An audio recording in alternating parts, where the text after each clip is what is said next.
living there for your convenience. Thank you so much.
It would, I'd say, wait a minute, what happened to 300 lines of my code? It would say, well, I'm trying to focus on this one thing you wanted me to add, so I got rid of everything else so we could add the new feature. I'm like, but now nothing works. Well, we got it working once, we'll get it working again. Yeah, but it took a weekend to get it working the first time.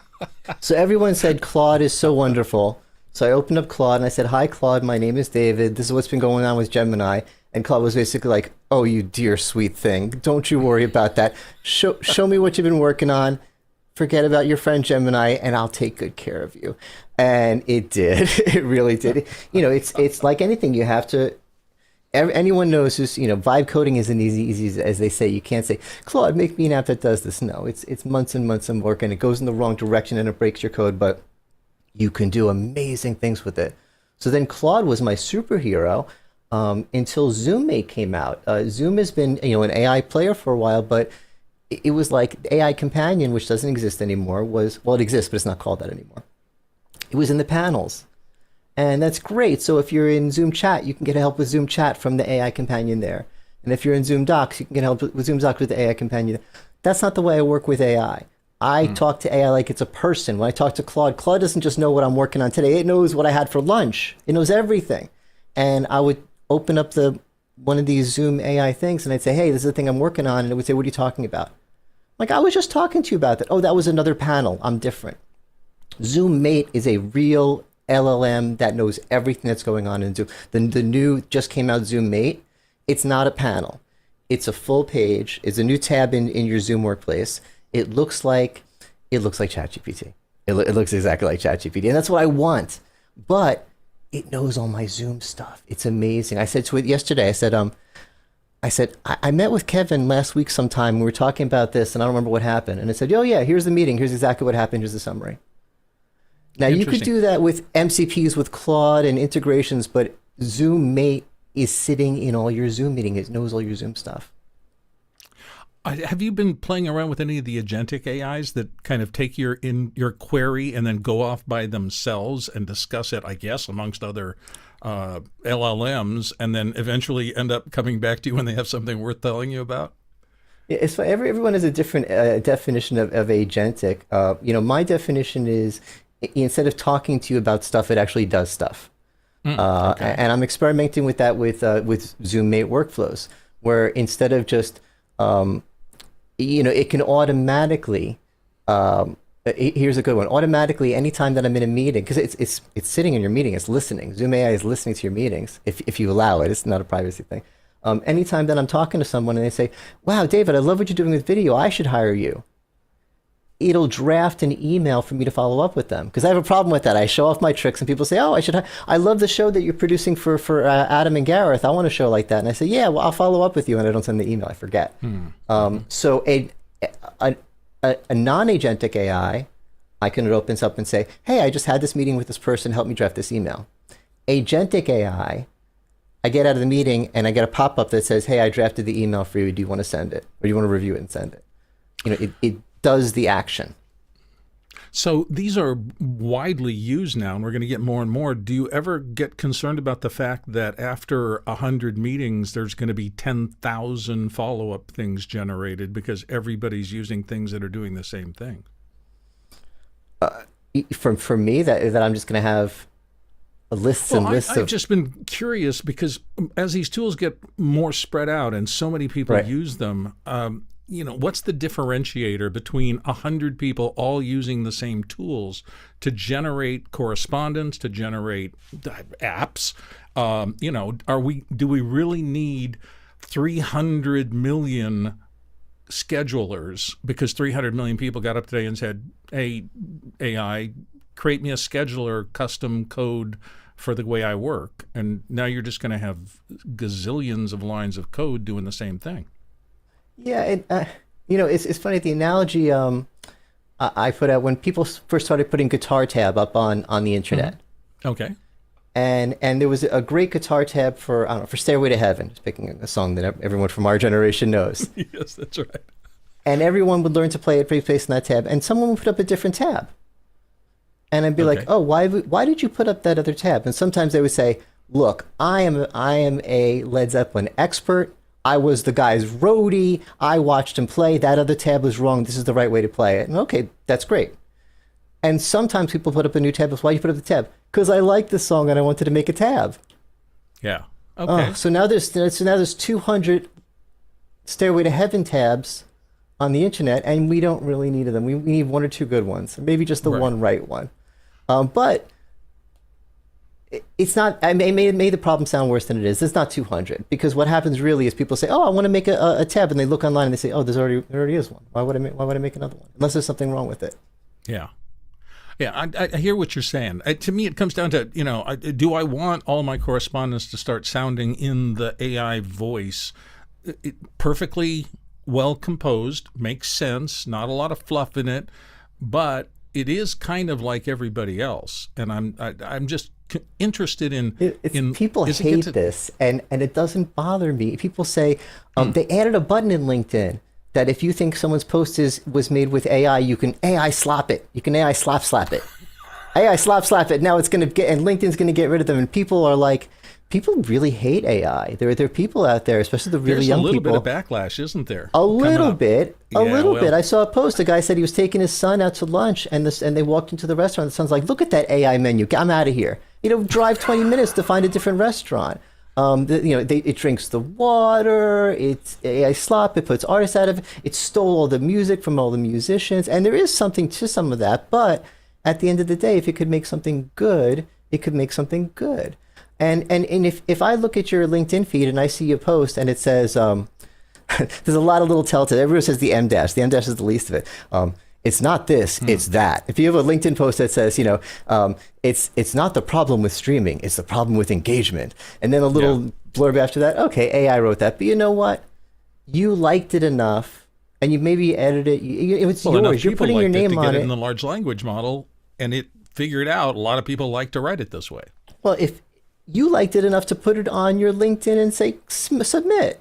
So even if you didn't write it yourself, you're still representing it. Sometimes I share things that other people wrote. If I share something that AI wrote, and we all know it's AI, and I'm not pretending, what's the harm? I'm not as angry at AI as some people seem to be. It's okay if people, if someone puts up an AI sloppy image and you could tell it's AI because the people have 6 fingers on their hands.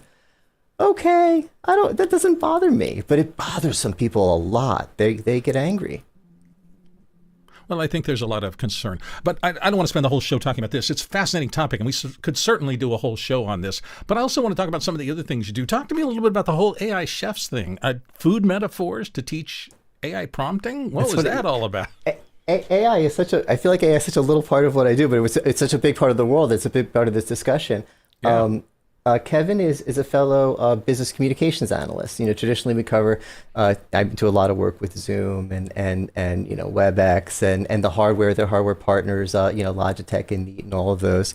And early on in this AI thing, Kevin and I were just having a lot of talks about it. We were using it for our business every day, and every new thing that came out with ChatGPT, like, did you try this? Did you try this? And we're having all this conversation and sharing tips. And Kevin loves what I do with OBS to do my shows. He's like, let's do a show. It was his idea. So let's do a show. You could use all your graphics. You could put us in a kitchen. I put us in a kitchen. I put him next to me in the kitchen, virtual kitchen. And instead of just saying, here's a tip for how to use Copilot with PowerPoint, we use food analogies. It was totally his idea.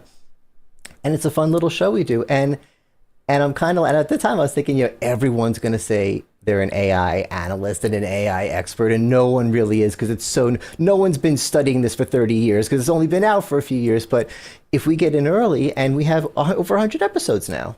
So we've been doing this for a few years. We have the episodes. We have I made a page, the AI Chef's Bistro. It looks like an online menu for a restaurant. And the appetizers are links to the videos.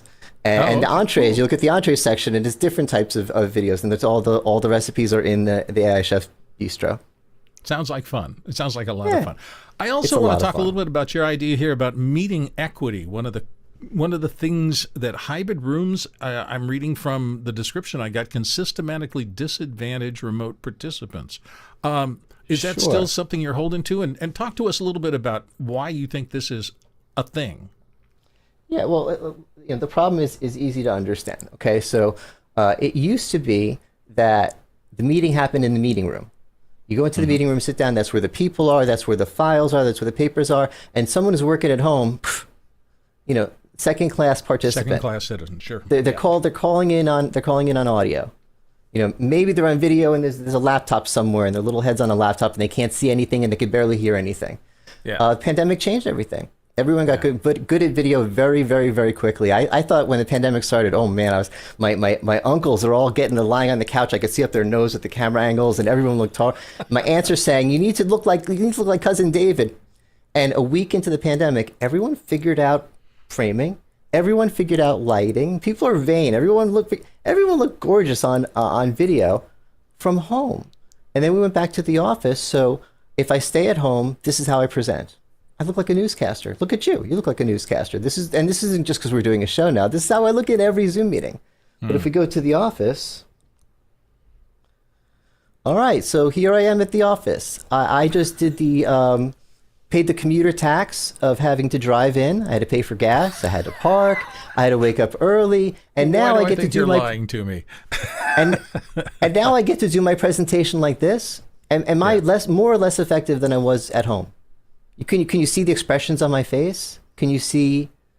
I don't feel like if I was trying to make a sale, you're not going to buy anything from me like this, or it's going to be harder for me to make the sale.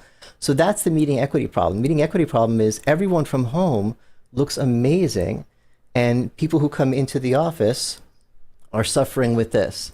I would be sitting facing the other way. So I could see everyone great on the screen. The screens are great, the cameras are great, the microphones are great, but meeting equity, and the solution is to put more cameras in the room and use a lot of AI so that as people are talking, the camera knows who to zoom in on, like a director of a movie. So the result is, I could zoom in a little, but it would be a tight shot of just me, as if, well, it would basically be, it would be this framing.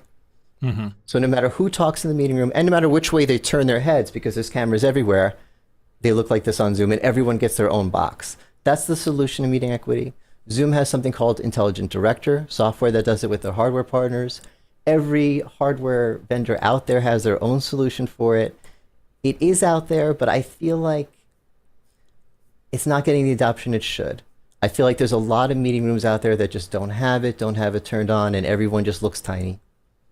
It's still a problem. Even though the solution is out there, it's still a problem. Do you think it's just that people aren't still, after all of these years since the pandemic, people aren't still comfortable with being on TV for a meeting? No, everyone's comfortable with video now. Everyone's fine with video. We've been on video for years. It's just maybe the people who are setting up our meeting rooms just have other priorities than dealing with meeting equity. They want to make sure the cameras are enabled, the Zoom setup, people could start their meetings, stop their meetings, share a screen. And meeting equity isn't a top of the mind concern. But people who are in these meetings, I feel like they're suffering. I mean, not suffering. It's not so bad they're suffering. Yeah, but they're not getting the meeting experience they should be getting. So let me ask you let me go in a different direction for a second. You do a lot of shows and you're out there talking to a lot of people, and I know on the things that you do, you're connected with a lot of people. Are there trends that are kind of high on your radar right now for what's happening in any of these areas, in AI, in telepresence, in anything? What are some top of mind things that you're saying, I'm looking at this now because I think it's going to be a pretty important trend as we're going forward?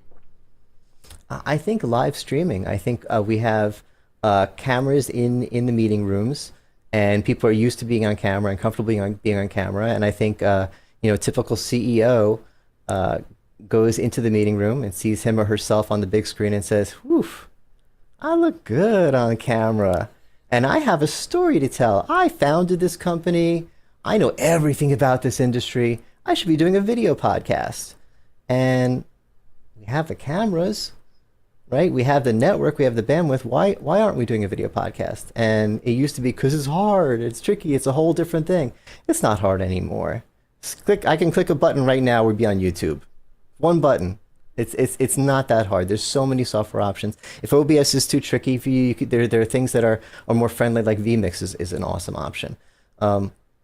There's no reason not to stream, and people are getting a little more comfortable with it and starting to have more fun and being more interactive with it. A stream used to be, it might as well have been a pre-recording. You know, we're streaming, we're just going to blast it out there and deal with it later. And now it's becoming more interactive. I mean, look at what you do here with Mechana integration with the chat. Yeah. Well, that's something that Alex Lindsay started when he first got out there, because he was a great believer in the engagement point of having people get their voice into the show, which wasn't in the television world, a broadcast, that was never possible other than maybe a radio call-in show type of thing. But now it's different.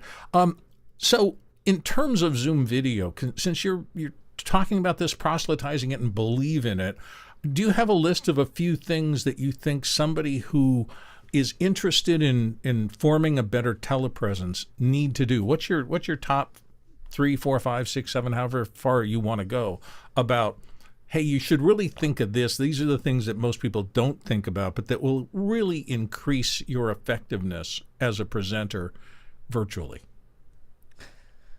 You know, like a few years ago, I would have a good list, but I think people have figured it out by now. We're all on Zoom all day. I mean, people, you know, there are some advanced tricks. I don't like using screen share. I prefer to use OBS, and I have a bunch of tutorials about using OBS, basically to give yourself production. So instead of screen share, I press a button. Let's see, I don't know if I have it set up.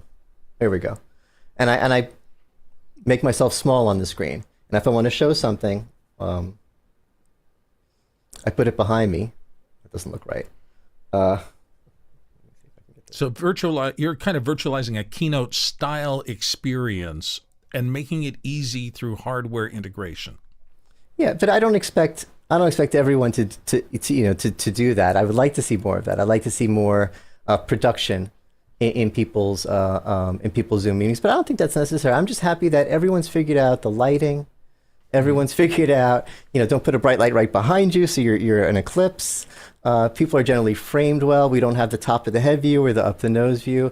I think people have figured it out. Eye contact could be better with a lot of people, but that's hard. I blame the technology, not the people for that. Not everyone has an Elgato prompter. It was terrible for me because my early days were in radio, so you kept talking and, you know, you could look anywhere and be all over the place. So when you finally got down to, oh, wait, I'm on camera, I have to make eye contact, it was a big struggle for me. And it's important. Yeah. Believe me, my wife, who looked at a couple of my early shows, said, you know what you're not doing? You're not making good eye contact. And a good interactivity trick. Getting better. When I'm streaming on YouTube, what I put on my Elgato prompter, because I never use it for text, instead of putting the video up there, I put the YouTube chat up there. So that way I'm moving to kind of like, oh, someone in YouTube has a comment. Oh, Bill from Canada wants to know something. Great comment, Bill. I'm making eye contact because I'm reading the chat.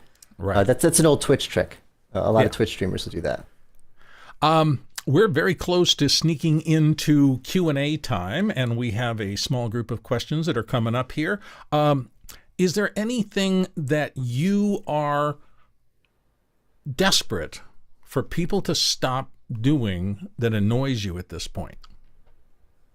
Either in Zoom or in business meetings, or do you see any issues that we can take a look at, talking to our audience about and saying, this is really not the right way to do things anymore?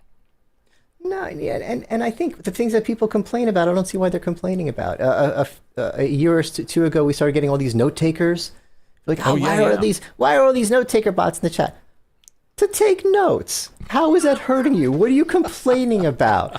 Oh, so if I'm meeting with you, I want you to have your note taker in there, because if you promise me you're going to do something, you might forget. Your note taker is going to remember. Why are people complaining about stuff? And some people complain, now Zoom has too many buttons. It's too confusing. Don't click them.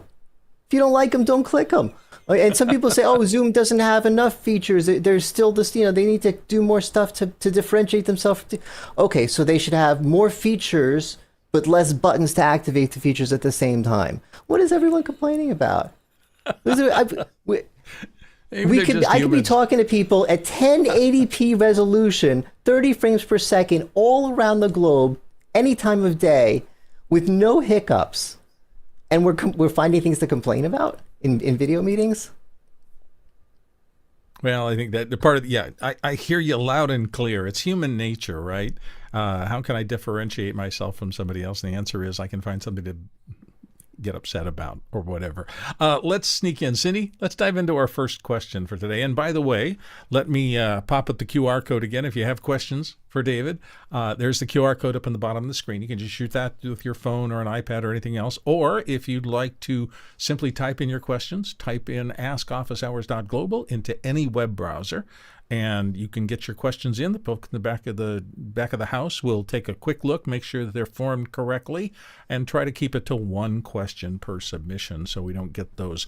I have 7 things I want to talk to you about all in one question. So that said, Cindy, and I want to show off at some point. I have some tricks to show you. Oh, do you have some tricks? I have all kinds of tricks. Oh, okay. Well, listen, if you want to pause, I will leave the QR code up. No, I'll take the QR code down. You got tricks. I want to see tricks. Dive in, David. Yeah, can I tell this you want the medium story, long story, short story? Whatever you feel comfortable with, go for it. All right. So when I founded Let's Do Video, I wasn't doing a lot of video. I was covering the video conferencing industry. Let's Do Video meant business people should be doing video, and they weren't because it was too hard because there wasn't Zoom yet. Let's Do Video is older than Zoom. So, no, it's not. It was about the same time as Zoom. But I was working in the industry at something before Let's Do Video, before Zoom. And so I was mostly writing. But at the same time, I had this hobby that I was a Twitch streamer. I was playing guitar on Twitch. And it was just the camera on me with OBS. I didn't have any tricks or anything. I thought that stuff was silly. I was just playing guitar. And one day I was watching another guitarist, and he pressed a button on his Stream Deck, and all of a sudden, there was a graphic of, I think it's from an old Jean-Claude Van Damme movie or something, of 2 trucks going down the highway and a karate guy doing a split in between the 2 trucks with his legs. I remember the spot, yeah. And he had this torso superimposed over the karate guy's torso, so he's playing guitar going down the highway. Suspended between 2 semis. Oh, my God. And all these little sparks went off in my head. And I said, oh, my God, I could do 7. And then I might have a couple... this isn't my guitar OBS setup where I have literally 400 scenes and 2,000 sources. 10 years worth of trick development. Every day I was building a new trick at one point. I mean, little things that people like. They like, where is it? A little car, beep, beep, beep. It always gets a laugh. Oh, cute. With spinning wheels even. Get the dragon going, which is just basic stuff. So I was for years I was adding the basic tricks that I was seeing other streamers do using the basic plugins, and then I started inventing stuff. One day I had an idea that I see my logo here. Yes. Oh, look at that! That was very clever. And my logo that's not here. The hand eraser. The hand eraser. And I came up with a way to do this in OBS, and it was very clunky. It had a bunch of scenes, and I made a video on YouTube, and I said, anyone who could figure out how I did this wins. And the OBS community went nuts. They couldn't figure it out. It's really tricky how I did. They couldn't figure it out. One guy came close, and one of the top OBS plugin developers came to me and said, I want to put this in one of my plugins. And I said, yeah, let's do it. So now what works really good is in one of his plugins. And that got me into the mind frame of, oh, I can invent stuff.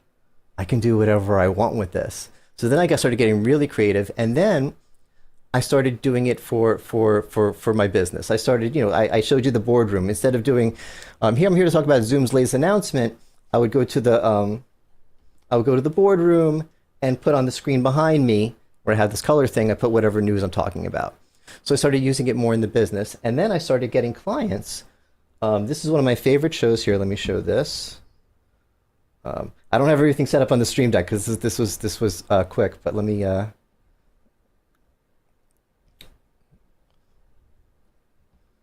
Okay, let me make myself small. This is a show I produce called the Ad Tech Ad Talk Show. It's nothing to do with my industry. They found me from outside the industry. They saw what I did, and they said, hey, make a show for us. So this is their set that I made just for them, and it is a talk show. They remember the old Car Talk radio show? Click and clack. Yes. Yeah. Adam, the guy with the white shirt on the side there, said, I want to do Car Talk. I want it live on YouTube. I want to take questions from chat live. So I set up this scene for them, and I'm producing it remotely using Zoom.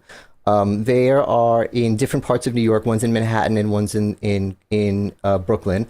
I'm in Florida. I'm not usually on screen. The point is they could be anywhere, and as long as they have a key system and can feed it to you. I use Zoom to get them, and I have all kinds of little tricks I do and everything. And the entire time I'm monitoring chat, and if anything happens in chat, I pop it up. On the screen for them to answer. And they've gotten very good at not being distracted by, oh, David's popping something up. They're good at, oh, we have something from chat. Oh, thank you. And then they answer the question. So it's interactive, it's fun, and that's that's what I love doing now. Instead of just anyone can just do a podcast, just kind of put their face up on YouTube, but to do a real show like that, and yeah, sure, it's a little janky. The graphics are a little clungy. I made them myself. I'm not Hollywood. If we put any kind, that's a zero budget show. That's the zero budget. They call that version nowadays authenticity. You're being you, doing what you do, and not trying to look like you have a 7,000 person advertising agency on Madison Avenue behind you. But if you wanted it to look like that, it wouldn't cost that much. Just a little bit of budget, you can clean that up and make it really, that certainly really pretty. Has changed, yeah. So that's part of what I like to show off, and also I wanted to show off. Let's see if I can get this going here. Let's get. You've got me in a circle drifting away. Multiple ones of me. I put Cindy in there too. Cindy. Everyone else is hiding. I like Cindy's purple here. Let's get two. We get two Cindys. So you're taking a scrape off the Zoom feed and repurposing the feeds from the show into something else. Yeah, exactly. It's similar to Zoom ISO. Zoom ISO was my model, and I used Zoom ISO for a while because it's amazing. And regular screen scraping was tricky. I would literally just take a scrape of my monitor and put it there, and then crop it. And then if an email popped up, everyone's reading my emails because whatever's on my monitor would show there. So that's the way I did it forever. And finally I'm like, I need something else. And I found Zoom ISO, and I'm like, oh, it's wonderful. I got my Mac Mini, I got it working, and I used it for like 8 months with zero issues, flawless show. My clients were super happy. But I thought, it'd be nice to have a direct integration with OBS for people who don't want to have the separate Mac and everything. So this is just a plugin, OBS plugin. You pop it in, and I have you in the circles, but obviously I could put you, let me see. Why am I slightly afraid about where you're going to put me? You're going to put me in. Let me put you in the show. So we have a new show inside the old show. Man, this is show Inception. Right. Which show am I watching? This is how I do my show. So I'm a guest on your show. If you're a guest on my show next week, I would say, hey, welcome back to the Let's Do Video boardroom. It's so great to have you here. Bill, first time in the boardroom. Great to have you here. It's wonderful to see you. Yeah. And because of Zoom's SDKs are so amazing, because when I was screen scraping, you would be half my resolution just because of the way screen scraping works. Sure. And we're both 1080p. It looks like me, we're both 1080p, or 720 at least. We're both HD. It's been amazing. It's just amazing. So many things. Hey, if you have more of this kind of stuff, let's bring it back. I want to get a couple of questions in because it is officially the first question time. So, Cindy, dive into our first question, and then David, just wave at me if you have something else you want to do a demo of as we're moving along here. So, Cindy, first question. We could sit here in London as we answer the first question. There we go. Oh, okay. Here's our first question for today from Josh Kaufman in Pittsburgh, Pennsylvania. And Josh asks, how do custom participant layouts change the energy of a Zoom conversation compared with the familiar gallery and speaker views? Interesting question. David, what do you think? Do you think that there's a kind of a energy target for most people who are doing kind of custom shows? And does the layout, does the complexity, does the interest generated change over the course of different kinds of tools? Yeah, you have to match your audience. Okay, I mean, this is fine. We're doing a show now, so of course I'm showing off. Of course I'm gonna play. I like this because I like the way we're skewed, like the 3D skew against the wall here. There you go. Yeah, that's a really fun OBS plugin that does that one. Not mine. It's mapped wonderfully. I almost believe it. Right? It really. But the thing is, this is great for what we're doing now. We're doing a show. We have people like this nice lady watching us. She wants to be entertained a little bit. But if I was doing a sales pitch, I might just sit right here and keep it cool and not have the dragon and not have the bubbles. I'll leave the bubbles. Bubbles are cute. But you really have to match your audience. But that's not saying you can't do something like I was saying before. I've wanted to do a presentation, even for a very buttoned up, even if I'm wearing a tie, super buttoned up, I still want to do making myself small and putting my presentation behind me instead of sharing screen and where did David go? Oh, he's in a tiny little box. I want you to still see me when I'm presenting. So I think even it's almost always a good idea to add a little production value to any kind of meeting, but it's got to be appropriate. I mean, you don't want people thinking, if you're doing this kind of stuff in the wrong setting, you're going to distract from your message. You don't want to distract from your message. And I think it's got to have gotten easier now because you can take a Stream Deck and kind of pre-program some things, and then it doesn't have to put a big cognitive load on a show host. Am I getting that right? Yes, and that's a skill. That's a skill that I learned from Twitch. When I'm producing the show for Adam and Gareth, the Ad Talk show that I showed before, I'm not on camera, so I can sit here and I can focus on my sound effect buttons. And when they say something amazing, I hit my amazing button. But when you're to do that and be the talent at the same time, it takes a long time. It took 10 years of me streaming at Twitch to do it. To be able to be talking to the audience, reading chat, remembering what message I'm getting at that age where like if I'm trying to make a point that's more than 10 seconds long, I forget what the start of the point was. What was I talking about again? I resemble that. So remembering what you're talking about, paying attention to the chat, paying attention to whatever you're doing, playing guitar, giving a PowerPoint presentation, hitting the Stream Deck buttons. Ideally, you want to be able to do it all at the same time, but don't expect to on your first stream. And it's okay if you can't. Your first Stream Deck buttons have 3 buttons: starting screen, live, ending scene. So and that's that's the base. You get that right, you can move on and get things. Because I go here for your start. I did an on-stage presentation. I remember coming out and being exhausted. I kept thinking, why? You were just sitting there talking. But it's that. Oh no, it's the that adrenaline comes up every time. I've been streaming for over 10 years, and double, because there were times where I'm streaming every night. I'm doing my guitar stream, and many days during the week I'm doing a business stream. So people say 10,000 hours. I have 10,000 hours of streaming. Mm-hmm. Every single time I hit that start streaming button, it's ba-bump, ba-bump, ba-bump, ba-bump. Yeah. And it's not a bad thing. It's not a bad thing. I address it. I go, woo, okay, we're starting a stream today. Oh my God. Not as bad for me here because I'm a guest. I'm not feeling it because I'm a guest. This is easy. It's all on you. But when I'm the host or when I'm the producer, even when I'm not on camera, that Ad Tech show that I was talking about, I'm never on camera or rarely on camera for it. But it's almost time because we have a lot of viewers. That's a good show. It's doing well. So the heart starts going, and that's fine. Yeah. No, it's the heartbeat of live. You don't really know what's going to come next. You've got an idea. You know where you want to go. And, you get those moments where it's not going where you want it to go. So you have to figure out how to wrestle the alligator I think the viewers are more accepting of that. I used to really worry about live. Like, live had to be perfect, rehearsed. When you do a webinar, you do rehearsals with everyone because it had to be perfect because live was this big expectation. But not anymore. With all the TikTok and Twitch and YouTube and everything, everyone is casual live. I think, and it's flipped. I now think live is easier than pre-recorded, because when I do a pre-recorded video, if Zoom wants me to do a video about their the updates for Zoom ISO or something, that has to be perfect, and that I will do over and over and over. And some reason I get nervous and just starting, I say, "Hey everybody, today we're going to talk about the latest update for Zoom ISO." I remember that. It takes 30 times, but if I do that live, I just keep going, and everyone accepts it. No one's going to tune out because I fumbled a word. It's live. It's live. It's okay. Well, it's its own thing. I don't know why. It reminds me of the Michael Jordan story. One of the greatest basketball players of all time tried to play baseball, and he was good, but he wasn't one of the great all-time players because while they seem very similar, they have a lot of crossover, fast twitch muscle, court awareness, and the rest of that.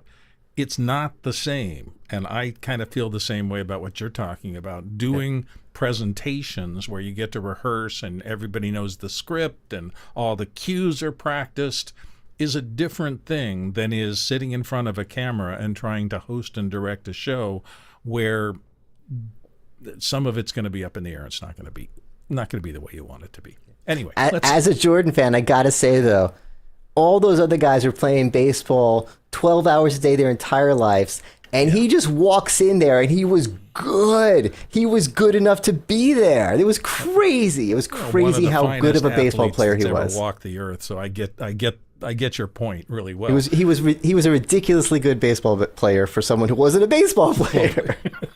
It's crazy how good he was. Let's dive into our next question. Next up, we have a question from Mark Giuliani in Washington, D.C. How do you keep track of your AI projects across multiple platforms and multiple computers? Oh, David, any tips on organization of space files and all the rest of this? Multiple computers is easy because they're all the cloud now. So Claude on my laptop is the same Claude on my desktop, is the same Claude on my phone. It knows me, and it has all access to the same stuff. But it is tricky to keep track because, I told you my progression. I was on, Copilot, then I was on, but some things that I got so used to doing on ChatGPT, I really kept doing on ChatGPT. And when I switched from Gemini to Claude, some of the things I was comfortable doing on Gemini, I still do. So I have some things that I still do on all of them. And, I'm trying to evolve them all into one. It is hard to keep track of them, but I part of it, I think, it's not just keeping track of the AI, it's keeping track of all the data. And I think AI is actually the answer to that. I was really concerned for a while because I started using another Zoom tool, MyNotes. MyNotes is if in this meeting, I don't know if you have it turned on, but if you have ZoomMate AI turned on, it's going to automatically do an AI summary and automatically get a transcript and all that kind of stuff. But what if you were in a Teams meeting? MyNotes lets you do the same thing for Teams, or in an in-person meeting. You could have MyNotes on your phone, so you could be sitting at the coffee shop and turn on MyNotes, and it goes. So then Zoom AI knows it just as well as if it happened in this meeting, in the virtual meeting. Yeah. So I have all these summaries of every meeting I ever had, and I have all these summaries of meetings that aren't even Zoom meetings, and they're all in there somewhere. And I'm thinking, how am I going to access them? I mean, it's great that I have all this data, but I don't even know where it is in Zoom. I'm like, I have to look. Where did they keep them all? And if I actually had to find something, but the answer to that is the new ZoomMate that I was talking about earlier, because the ZoomMate knows where all the stuff is. So I don't have to say, I had a meeting with Kevin a month and a half ago. Oh, let me look through the 6,000 meetings and try to remember which one it is. No, I say, ZoomMate, I had a meeting with Kevin a month and a half ago. Find it for me. So all that data, all those emails, all the chats, all that stuff that I'm like, this stuff is so useful. I'm so glad AI is collecting it, but how am I going to access it? Now I have a way to access it. You've frightened me, because one of my biggest hassles in life is I'll be sitting here working on an edit or something like that, and I'll hear a bing, and I'll look up and I say, oh, it's an alert. I got to finish this thought. Oh, and then I look down and I go, oh, where did that come from? Which of the 35 messaging services did that ping come off of Slack? Did it come off of WhatsApp? Did it come off of email? I know it was a bing. I know I saw 3 words. I know I want to get back to it, but I'm completely lost in terms of coming back to it. So maybe we'll get to the point where the cloud sees all of what we're doing and can track all these cross-functional applications. Ideally, eventually we'll have one AI. I mean, it should be like Batman had Alfred. He knew everything. And he didn't have an Alfred at work and an Alfred in the Batcave and an Alfred at home. He had Alfred. And he could wake up in the morning and stretch and say, Alfred, what are my meetings today? Give me a summary of my emails and, schedule what's going on for tomorrow. And Alfred just did it all. And right now I have to ask ZoomMate to do some of it. I have to ask Gemini to do some of it. And I have to ask ChatGPT to do some of it. And that's not ideal. I need one to step up and take over my world. I hear you, because it's hard to figure out, and so many people are writing so many articles about if you're doing this kind of work, you should be in Claude, or if you're doing this kind of work, Poe, use the old things or whatever, or people got started on one of those models and they just stuck there because it does the one little thing they want it to do. But that's been the part of software development forever. The tools keep shifting under our feet. Let's go to our next question. Our next question is for me. David, tell us about your Feeds app. Oh, exciting, David. This is a long story. I was struggling for the longest time with screen scraping. Should I even? I'm going to show you how Got a bad little it demo? was. Yeah, You let's love do a demos. little. Okay, so I would. So if I wanted to get you in, I would take. Let me. Okay, not prepared. So I just this. That's live. Right. Okay, so I just took the entire screen of Zoom. This is just Zoom. That's on my second monitor, and I copied it. And let me get myself out of the way. Hold on, press that. I got buttons and buttons and buttons. Okay. So then what I would do is I would crop it, and then I would make you big. So now you lost resolution. Now you're all maybe 480p low resolution. But they can still And see my then- expressions. And if I'm aghast, they'll get the Hey. message of that and things like that. I did this for 10 years. I produced the ad tech show like this for a few months, but it was too stressful. But then my Stream Deck pops. Oh my God, now you're seeing my Stream Deck. I'm live. No, my God, what's happening? okay. Or my email pops up. Or something happens in Zoom. You get pinned, and now I'm seeing a corner of your head. What happened here? What's going on? And this would happen to me when I was live. So this was not a good way to get people into OBS from Zoom, but it was the only way I knew how to do it. So I was doing that for a long time. And every once in a while I bump into Andy Carluccio, I think is in the chat. Hey, Andy, you know I love you. And I would harass him, and I'd say, Andy, make an integration for Zoom and OBS. And he would say, just use Zoom ISO. It's really good. And I'm like, I know, but it's on a Mac. I don't have a Mac. And he'd be like, and I'd be like, well, just make what I want. Make the thing that I want and make it for me. And he's like, I don't make integrations. I make the SDKs work good, and I partner with people who want to make integrations. If you want to make it, you can make it. I'm like, Ooh, gauntlet thrown. so I'm like, okay, so and I'm a baby coder. I've made some like games in some chat games in my Twitch stream in Python and stuff like that. And I'm like, I don't know if I can do this. So I tried to partner with programmers. I had the best OBS plugin maker in the world was partnering with me. And then Elgato hired him to do a bunch of products. I love Elgato. So he got too busy. I was getting investors to try to hire a coder. And finally, I'm like, you know what? I'm just going to code this thing. And it was the first app I coded. I've done a few more plugins and stuff since then. And it Now, was this before or hard. after the titular vibe coding where you can supposedly just speak your program to life? Well, that's what everyone was saying. Everyone was saying, Dave, just vibe code it. Just vibe code it. You know what you want to do. You're really good at OBS, so you could help because you know OBS. And I'm a Zoom MVP. I know Zoom. So I know Zoom. I know OBS. I want to combine them. So I'm going to vibe code it. So yeah, I went to Gemini and I said, hey, make me an app that does this. And it was like, what? And it was like, wait a minute. Let's start by making a plugin that has a menu item. I'm like, oh, this is going to take a while. And then it was like a month with Gemini just to get the very, very basics. And then I switched to Claude and things picked up speed, but it was months and months to get it working. It wasn't just Claude do this for me. It was, Claude, we've been working on this all weekend. Your approach is wrong. Let's start over and do the research. And this feature we're trying to add, we're going to make it work, but this isn't working. I mean, it was a lot. It was a struggle, but You had it to was put so on a different rewarding. management hat for Claude to get it in line. You have to manage Claude because it just makes assumptions. It makes assumptions. It just starts working over these assumptions, and it knows code, but it doesn't know OBS as well as I do. And it would just get things wrong. But then one day I called into Zoom on my phone, and I looked and I had myself pop up, and I'm like, oh, it's working! The magic moment. Zoom SDK is making a feed directly in OBS for the first time ever. Without Zoom ISO. And again, I love Zoom ISO. I still have it running on my Mac here, but I think a lot of people, it's too much for a lot of people. If you're a real broadcaster, you should use it. It sounds crazy. Don't use my tool. Use Zoom ISO if you're a real broadcaster. There's a lot of features that I don't have.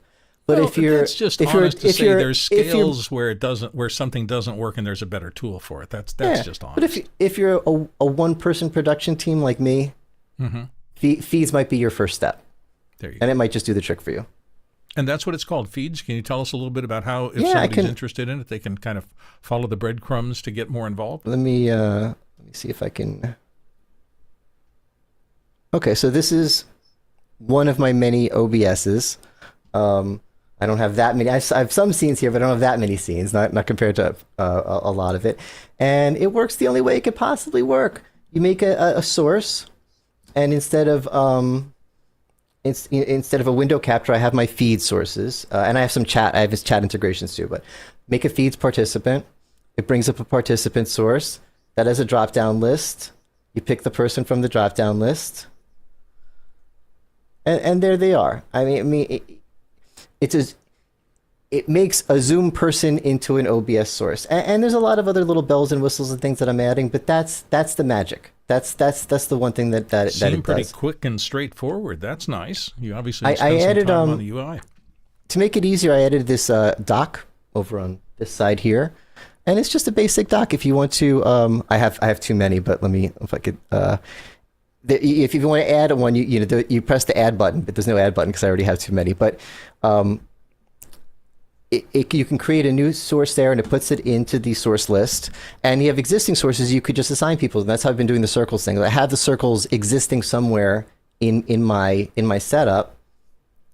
And if I assign you to circle 3, I keep losing you. Where are you? There we go. It puts you in the circle 3 that I have there. Already, David. I'm just telling you. If I add you to circle 2, then, so when I do this in my boardroom, I add you to. Let me zoom in a little bit so you could see. I have guest slot 1 sitting here already set up. So if I add you to guest slot 1, there you go. And if I instead say no, you know what? We'll have Cindy be my guest with her awesome purple hair. Yeah. I need to get my purple back. I'm so jealous. I'll let mine wash out. But so it just lets you, and I use this in live production when I'm producing the AdTech Ad Truck, or when I'm doing my own shows, whether I'm on camera or not. If a guest comes on, if I want to pop a lot of times I'll pop the guest on the screen behind me. I'll have the host with me and I'll pop the guest. I'll have, pop them into guest. I don't think I have it set up, and they'll pop on the screen behind me. So during live production, you could just pop people in and out of the sources. I don't suggest setting up sources and setting up things during a stream. Set it up beforehand, and then just use this to match. And there's a couple other bells and whistles you can. If I can add you to the scene. If you weren't in there already, I can look at the. Oh, I'm like I don't remember where I put this. This is in a bunch of other places. I can click the this button shows what scenes that source is in. I can add a filter if I want to remove your background from here. Get the background removal. So there's a bunch of little tricks and tools here. Oh, well, it shows if you're muted. Connection quality. I figured, again, this isn't, the Zoom ISO I think shows connection quality, exact amount of bandwidth, coming through. For a casual user, I think we got green, yellow, red. It's like excellent, good, medium, bad, problem, dead, whatever. It gives 6 states. 6 states is all you really need, I think. And I'm still adding things to it. It's still a new app. Actually, I'll show off here. We have I have chat integration. So this is fun during webinars. In webinars, people put stuff in chat, and I say, "Oh, Josh did something in the chat. Thanks, Josh. That was super cool. I really like that. Thanks for that." I've been doing this another way, a more manual, clunky way, and it was hard to do, but it was worth doing because I do a lot of Zoom webinars, and people love seeing the chat on the screen for some reason. They really like that, so I added it to the app, and then I'm like, well, I'm using this other app. I hate when I stream having to run 10 apps, but I run an app just to get YouTube chat. So I added YouTube support and Twitch support. So if you're streaming on YouTube, and you could be co-streaming on YouTube and Twitch, you could get chat messages up here from YouTube, from Twitch, and from Zoom, all at the same time. And I have a typical Twitch chat overlay that's customizable and stuff. And for some reason right now, I think it got confused with the breakout rooms. It's saying feeds in the little icon. It usually shows the person's Zoom avatar. So it usually shows my face when I click on that. But so there's a little visual cue as to who's where. Yeah, it pulls it from the Zoom API. The Zoom API knows your Zoom profile picture, so it puts it there. But I must have broke it today. But it's okay. Very cool. We'll talk about this at the close of the show about how people can get in touch with you if they're interested in exploring some of these. But for right now, let's head our next question. Here we have a question from Dave Troutman in Edmonton, Canada. Are you ready to accept avatars in Zoom meetings? in the immersive computing sense? Yeah, that a lot of people have very strong opinions on this. I mean, I don't want to use it for myself, and I can. It's very easy. I could, there's AI. I could say, I don't feel like reviewing this headset. AI, make a video of me reviewing the headset, and it would be fine. But I'm not comfortable with it. What really sold me on avatars was Eric Yuan, CEO of Zoom, had an avatar present his, he has to give a big financial thing to the stock market people every year, a disclosure thing. And it's usually a big CEO speech. And last year he had his avatar do it, and it was fine. It was fine. It was actually it was a little weird because real Eric has an accent, and avatar Eric doesn't have an accent, and I missed the accent. But maybe for this briefing, it was probably better to not have the accent. But it wasn't. I think people worried about being tricked. And he wasn't tricking anyone. He was like, I'm showing off this technology. That's why I'm doing it. But what really makes me like the idea is I like the idea of being able to have a meeting with Eric's avatar because there's only one Eric. And he really is so nice that if I said, Eric, I want to talk to you about something. Can I have 5 minutes of time? He probably would give it to me, but I would never do that because 5 minutes of his time, I want him working on Zoom and helping millions of people, not me. But what if I could have a meeting with Eric's avatar and it looked like Eric, and it sounded like Eric, and it had ZoomMate, so it knows all of Eric's stuff, what it's allowed to tell me. And I could say, hey, Eric's avatar, this is what I want to tell Eric. And Eric's avatar could say, you know what? He's going to want to know that. I'll tell him for you. That would be kind of cool. I'm okay with that. As long as it's honest. People don't want to be tricked by avatars. But that's the kind of prevailing feeling out there is that I just think things are moving incredibly quickly. And because of that, there's a general unease about some of this stuff that's burbling up to the top. I agree with you. It has an incredible potential to make life easier and to extend what we can get accomplished as individuals. But I'm concerned about the social aspect of it moving so fast that everybody gets the reaction you're talking about, which is, yeah, we shouldn't go there. And by virtue of making those choices this early in the history of it, they're going to eliminate things that could be really a huge boon to society. And this is going to play out over the next 10 years. None of us can figure out where it's going right now. But I think there's people who are misusing AI are doing a great disservice to those of us who are trying to use it responsibly. Amen. When I have a few plugins that I've made now for OBS, and I made them. Again, I didn't say, Claude, make this plugin. Okay, here it is. It works. I'm done. It was line by line. And if it was over my head, explain how this works to me. I don't just give me code and I paste it in and then it works. No. Line by line. Why are we doing it this way? And then I showed it to human being coders who really know their stuff and said, is this okay? Is it good? Is there any issues with it? And that I think is fine. And it allowed me to make a plugin that I couldn't make, plugins that I couldn't make myself, and make them quickly, and they're good and they can help people. I think that's responsible. The problem is we have a lot of people who are doing the opposite, which is saying, Claude, make me whatever, and not making it secure, not making it safe, not making it work well, and throwing it out there, and it's crashing OBS. And I'm having an issue with OBS now that they will not accept any of my plugins because they got so sick of it, and I don't blame them. They have a zero tolerance policy for AI. If you use Claude at all to help you code, even to clean up your code after you wrote it yourself by hand, they will not accept it. If you have an AI image on your description of your plugin, they will not accept it. They have a zero tolerance, and it's because of the sloppy AI sloppers out there ruined it for responsible vibe coders like me. Yeah. There was Hollywood had the same problem that everybody stopped accepting scripts for anything because the fact that a script crossed the doorway meant that you're going to get into that Art Buchwald situation where somebody was claiming they had the idea 4 years ago just because they mentioned it in one paragraph of a 30-page script. Whatever. It's a crazy world. Let's go to our next question. We got a couple more, and we're going to go over a little bit, but that's fun. We're having fun. This is a good question from Bill. Next I like question. this one. Okay. Yes, a good question from Bill Dawson in Great Port question. Hueneme, California. How do you do a mix minus back to Zoom from OBS? That's pretty close to what we were talking about earlier. So what's the it answer, is. Dave? Audio is the trickiest thing in the world. I was going to say audio is the trickiest thing about streaming. Audio is the trickiest thing about Zoom. Audio is the trickiest thing in the world. Fortunately, for the way my app works, you opened up Zoom and you have Zoom there. You're not screen scraping it, but you have it open just so you could have it open, and you're getting the audio from Zoom, and it's perfect Zoom audio. So your OBS hears what I hear.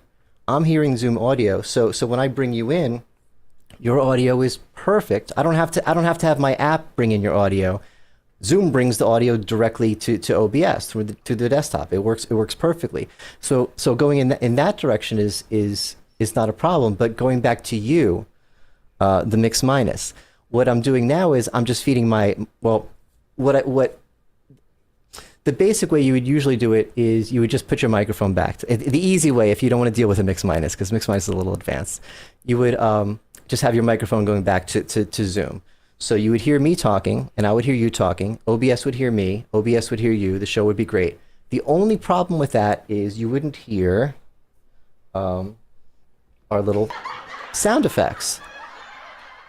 So the easy answer is live with it and tell your guests, hey, you're not going to hear the sound effects.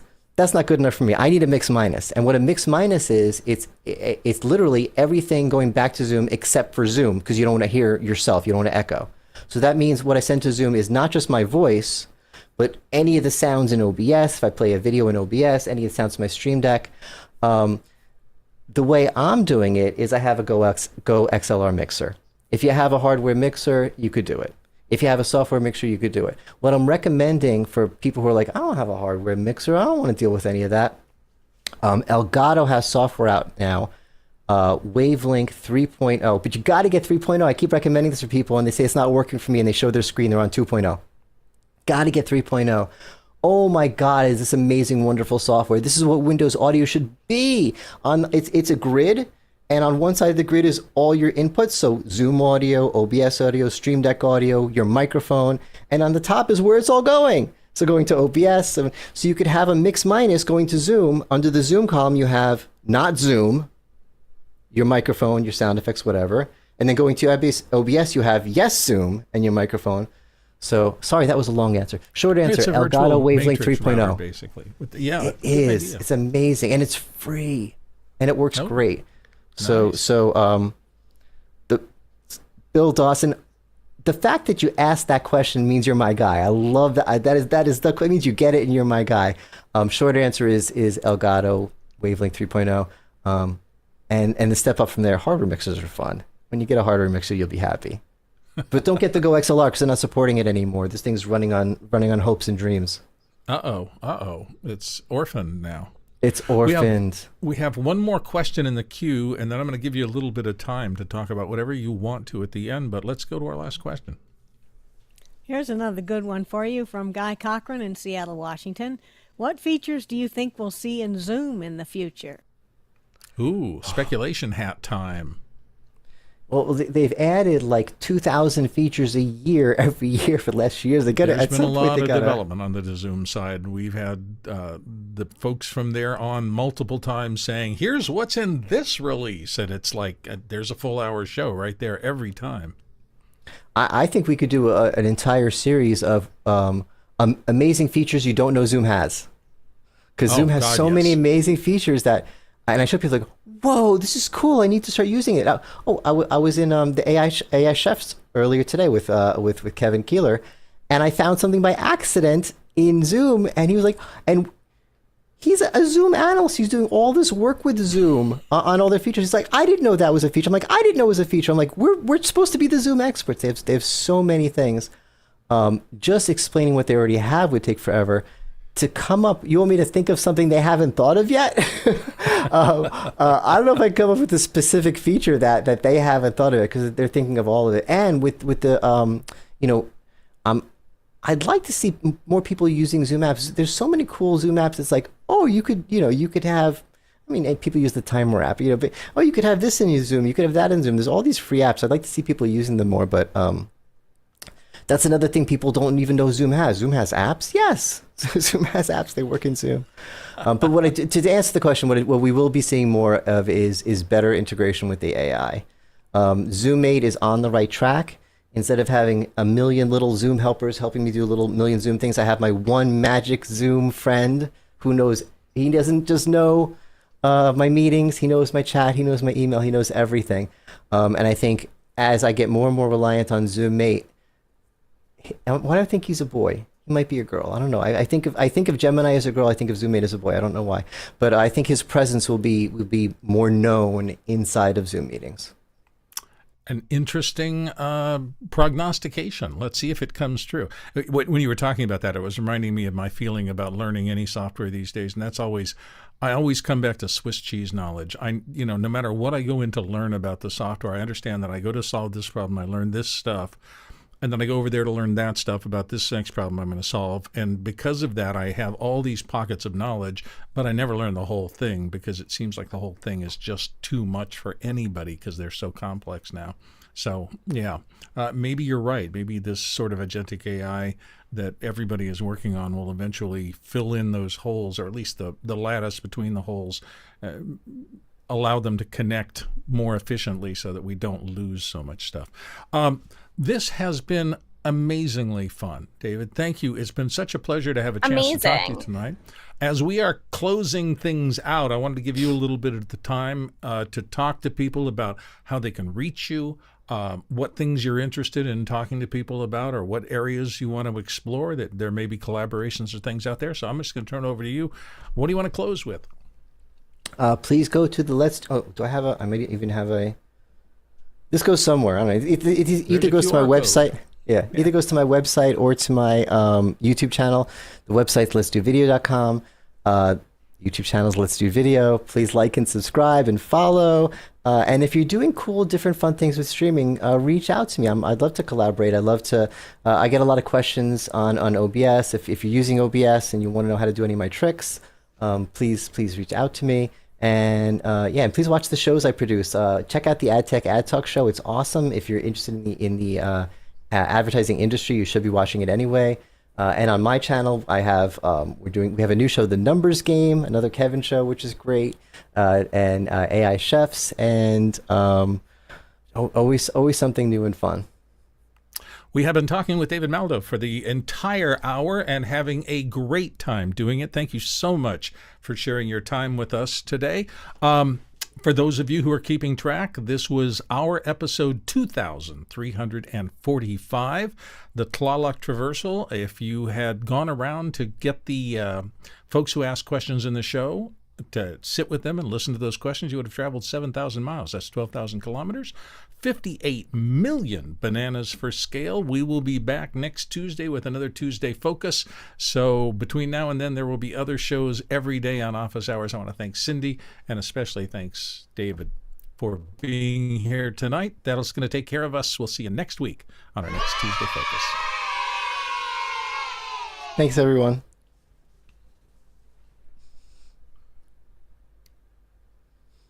And we're clear, and oh, look, the credits are small, but they're there.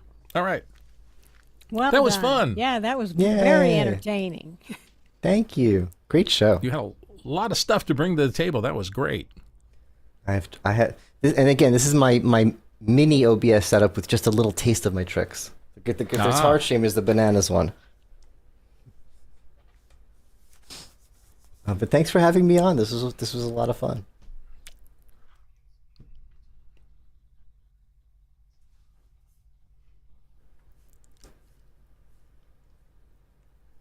I'll be honest with you. I didn't have a whole lot of warning before this one, so I was keeping my fingers crossed that it was going to be someone like you, David, who didn't have to have a lot of prompting, didn't have to have a lot of hand-holding, and you were great about that. So thank you. Thank you. Clearly. Yeah, you guys are doing great. I keep your shorts keep coming across my YouTube Shorts feed.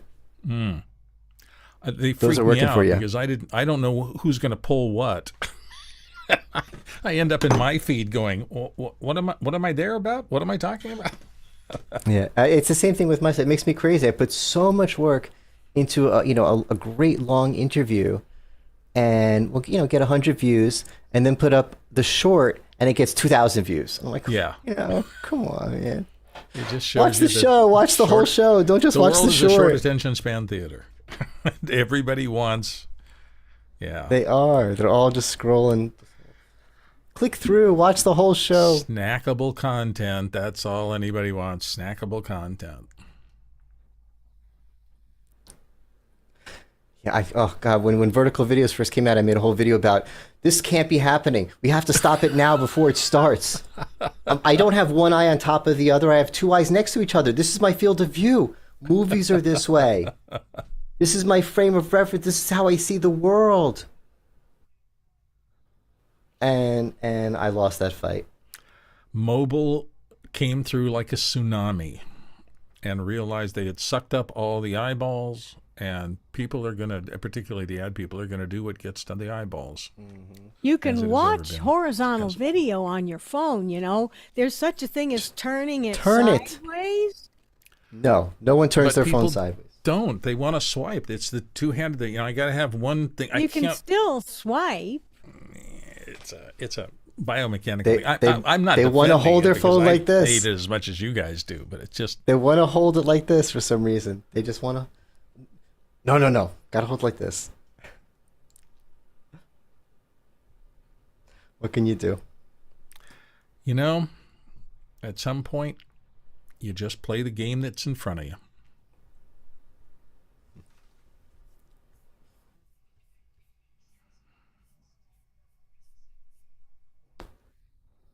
Thanks. So what are you going to, you're going to be at different trade shows coming up. What are you looking forward to seeing or learning about next? CD is always an interesting show because it's it was used to, a residential technology show. Because I have a lot of cool stuff there for rich people, like an elevator that takes your car and pulls it down under your garage. I mean, they had a model of that. But now they're starting to. It's the same technology.